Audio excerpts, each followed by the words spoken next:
Hello students, last lecture में हमने last stanza के क्वेश्चंस वगैरह किए थे। आज हम सेकंड स्टैंजा के क्वेश्चंस करेंगे। When string goes slack you wind it back and run until a new breeze blows and its wings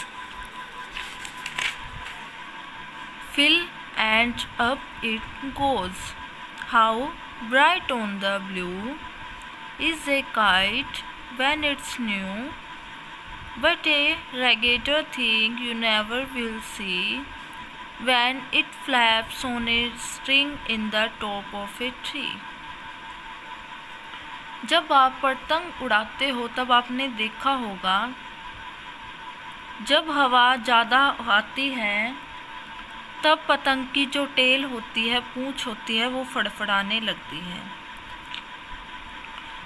और जो नीले आसमान में है पतंग फड़फड़ाता हुआ बहुत सुंदर लगता है।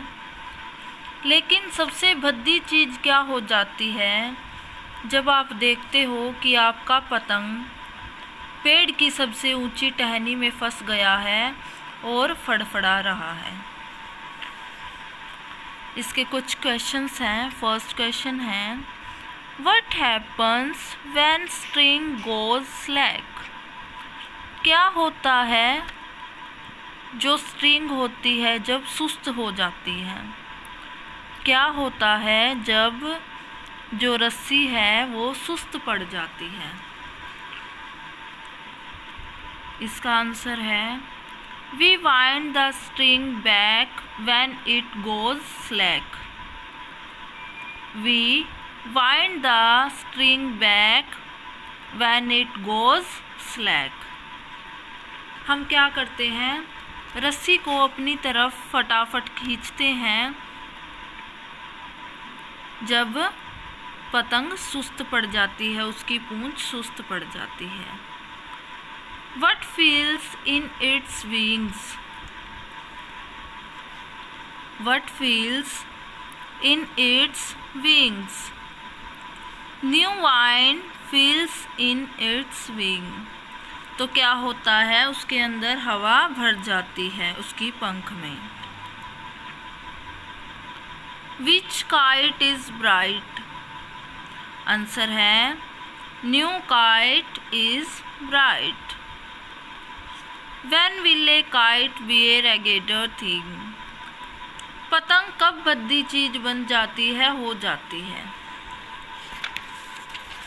हमने स्टैंजा में पढ़ा है कि पतंग के साथ कब भद्दी चीज होती है, जब वो पेड़ की सबसे ऊंची टहनी में अटक जाता है और फड़फड़ाता है।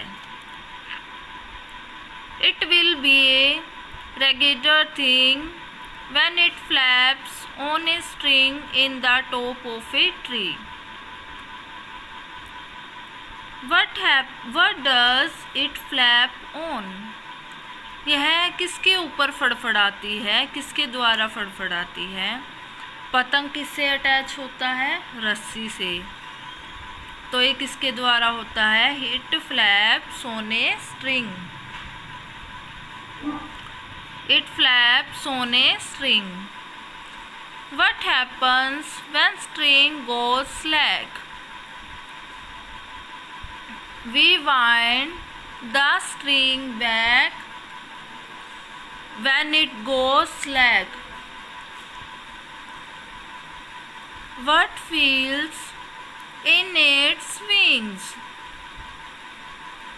New wine feels in its wing. Which kite is bright?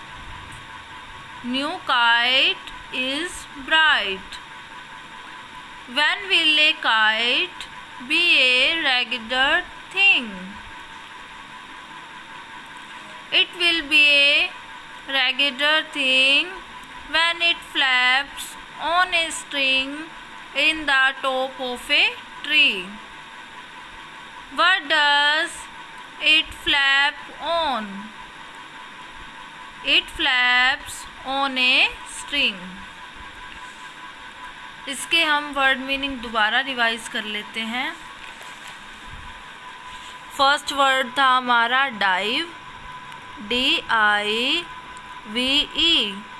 Dive क्या होता है? गोता लगाना। नेक्स्ट है डिप, DIP, डिप। डिप होता है झुकना। नेक्स्ट है स्नैप्स, SNAPS। स्नैप और फ्लैप्स का एक ही मतलब होता है फड़फड़ाना। नेक्स्ट है सोर्स, SOARS। सोर्स होता है ऊपर उठता है। नेक्स्ट है शिप, SHIP। शिप होता है जलपोत। नेक्स्ट है सेल, सेल होता है पतवार, SAIL। सेल होता है पतवार। क्रेस्ट होता है शिखर, CREST। क्रेस्ट होता है शिखर। नेक्स्ट है गस्ट, GUST। गस्ट होता है हवा का झोंका। ये वर्ड मीनिंग आप अच्छे से अपनी नोटबुक में लिखेंगे और साथ साथ में याद करेंगे। और इसके फर्स्ट पैराग्राफ के क्वेश्चन से what is the name of the poem. सभी को पता है कि पोएम का नेम क्या है? The kite. What is the name of the poet. Poet का नेम क्या है? Harry Behn. Where does the kite fly. कहाँ उड़ता है पतंग? It flies in the sky. What does it snap? It snaps its tail. What does it ride over? It rides over wind. What does it climb? It climbs to the crest. Crest क्या होता है? शिखर, सबसे ऊंचा। When does it seem to rest? It seems to rest as wind falls. Okay, have a good day.